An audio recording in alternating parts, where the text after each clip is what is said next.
Hey guys, this is HDguildwarsTwo. We are back off hiatus and we are coming back with some more games. And today we have joO or joO. I'm not exactly sure which one it might be. Looks like joO, we'll go with that for now.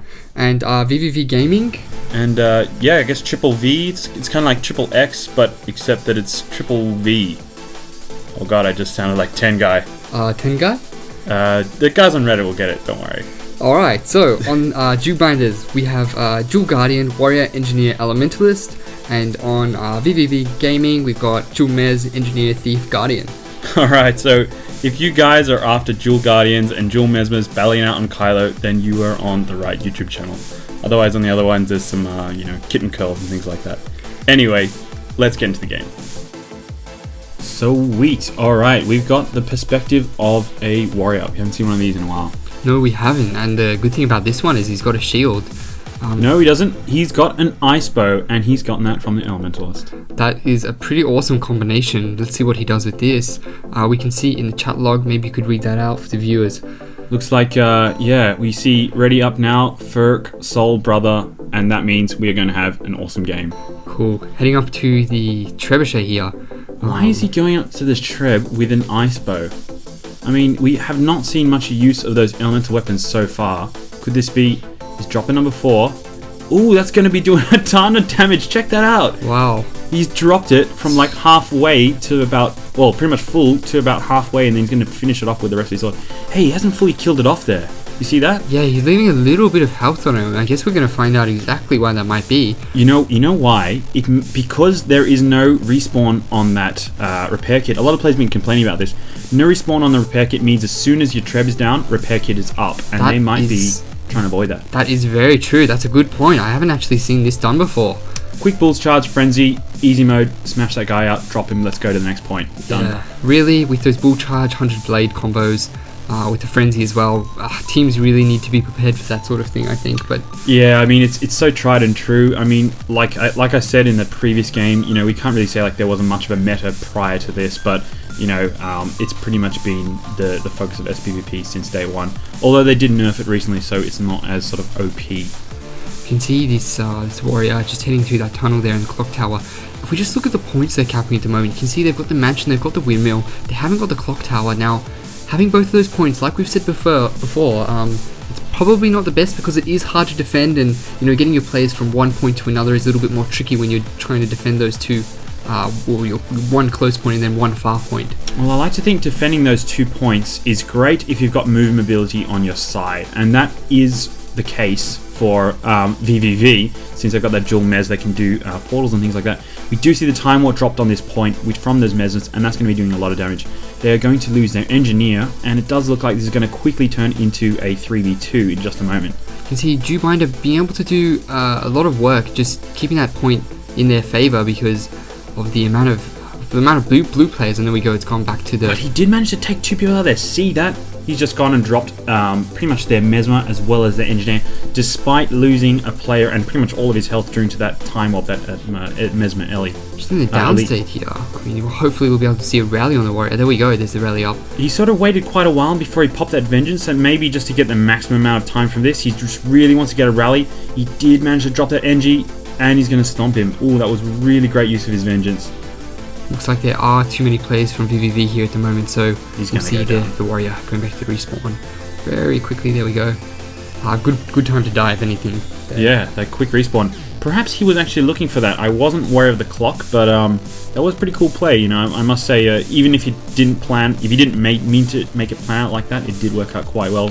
You can see he's using the absolute maximum out of his movement abilities, which is what a lot of players should be doing. They should know which skill will be able to give you that leap or whatever it may be that increases your movement speed temporarily. Yeah. So just being able to use that is a really good way of moving around the map pretty quickly if you're not traditionally a class that see does. The damage.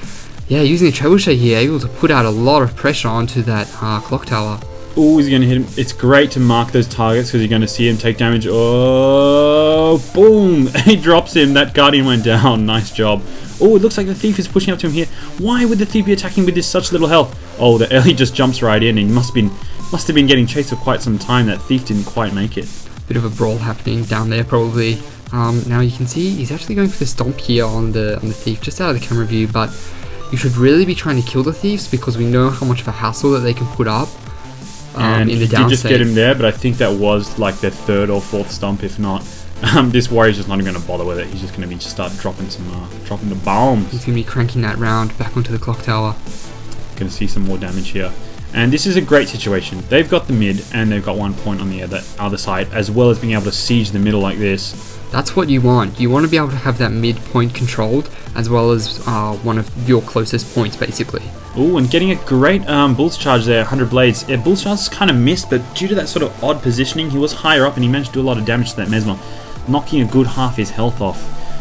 You know, if that Mesmer was really on the ball, he could have switched to his sword and done a Blurred Frenzy, which would have cancelled out most of the damage from the Warrior's normal 100 Blades. Switching back to the shield here, using a few defensive abilities just to try and get out of that tricky situation. Moving back up to the clock tower to help out his teammates here. You can see that Guardian causing a little bit of trouble for joO. They're doing pretty good with their sort of dual Guardian up on here. That Mesmer did get dropped, so he's not going to be able to come into this point and clean up. We've got that Guardian, that one up on the middle for joO. It actually hasn't been able to move off that point the entire time, which has been doing a really great job. And a lot of damage is getting inputted into the center here, but they're just so solid with their positioning that they really just, you know, oh, there is the Time Warp being dropped on there, and that should force them out of here. We do see mostly blue pays in there, and it is getting contested. But he drops the Mower, so the second Mesmer is using a Mower skill while one is using Time Warp, and that is, I don't know, it's interesting strategy. I guess you're able to use both of them at the same time, but I don't think that was great because in Mower form, he just dropped right off the edge, and you know, it was pretty much safe for the entire time he was Mowered. Yeah, perhaps even dropped out of combat for a little bit, being able to regain some health, but yeah, I guess a Time Warp and Mower combination could be good, but then again, it might be a little bit wasteful. Dropping off that ledge again, being able to use some of his movement abilities to get out of there. Such a good way to disengage. It is, and you know, the players have 2 choices. They either follow you or they stay and defend the point. And what are they going to do? Most likely defend the point. And you know, you got to climb up that staircase. It's really annoying. You're going to have inferior positioning because you're going to have to walk up the little staircase around the side. Meanwhile, the guy in the middle is just going to be laughing at you as you try to make your way up. Really great use of, you know, low health. Grab the repair and come to the Treb. You know, that's you can regen on the way. It's something we don't see enough of, I think. I guess, you know, this warrior is spec'd for sort of roaming. This thief coming back up to attack the Treb. He has lost half his health. He's approached with no health. Oh my god, getting dropped so fast. Again, that Bull's Charge 100 Blades combination, really, players should be looking out for this. This is something that especially if it's happened to him before, this is something that players really need to look out for, and it shouldn't be something that you should be dying from so easily like that. And he just really shouldn't have been approaching with that amount of health. And I mean, you know, I guess we did see he did take a couple of times to get stomped, but you know, even with that frenzy stomp, he still managed to evade. But it does look like a lot of kills coming for joO right now. It looks like they're kind of sealing this one up. It's been so even for so long, but you know, they own outer points. They're sieging the middle. I don't see why this isn't going to turn into a 3-cap in just a moment. Yeah, we can see attacking that. I guess the only point really left is that clock tower there, and we can see he doesn't care if there's no one on there. He's just going to keep sieging that. It's going to pretty much force it to be his. Why not? I mean, if you've secured the other 2 points, you may as well just keep firing. You can see in the top right in the distance, the player that has been pinged actually is on quite low health, and I think he's just gone down just then as well. He got stomped. So you could see in the distance that he was actually doing quite well, and his team were alright in those 2 points. Do we have a thief skilled here? We do have a thief skill. He looks like he's actually killed. He managed to kill one of the thieves with 100 blades. That's not something I have seen too often. Or was it back up? Did he not quite kill it? Switching back out to the one-handed shield, we can see the number 5 on the shield. That's it. Yeah. I think that is actually. I was speculating about that in the start, but it's so good. If you're on the point and you get ambushed, what are you going to do? You can instantly pop that number 5. It's like pretty much like a free endure pain. It gives you that invulnerability for 4 seconds against, which is most likely going to be a thief using physical attacks. That's true. That Shadow Refuge, I guess, is a good opportunity to pop that number 5. Thief didn't stomp this player, so he's able to get back up now. And I guess they're just too frantic. This triple cap is just killing them at the moment. They haven't been able to secure this point. I think that Dual Guardian has been doing a really great job at spreading out across those points. it's something like, you know, if you can really keep those Guardians running around and sort of not doing too much, then you can do quite well against it. But as soon as they lock down those points, then, you know, you're going to be having a tough time, to be honest. And this is the position that vVv has found themselves in at the moment, so... Yeah, they really just kind of dropped away at the end there. They were doing quite good, and it was pretty much neck and neck for most of that game. And you see how quickly they racked up those points. They were literally on, I believe it was 200 apiece or something like that. And just, you know, the game just tails away from them. Pretty interesting match overall. Again, a lot of Kylo action, a lot of dual Guardian, dual Mez. That's true, we're sorry about that, but what can we do? Anyway, we hope you guys enjoyed it, and as always, stay tuned.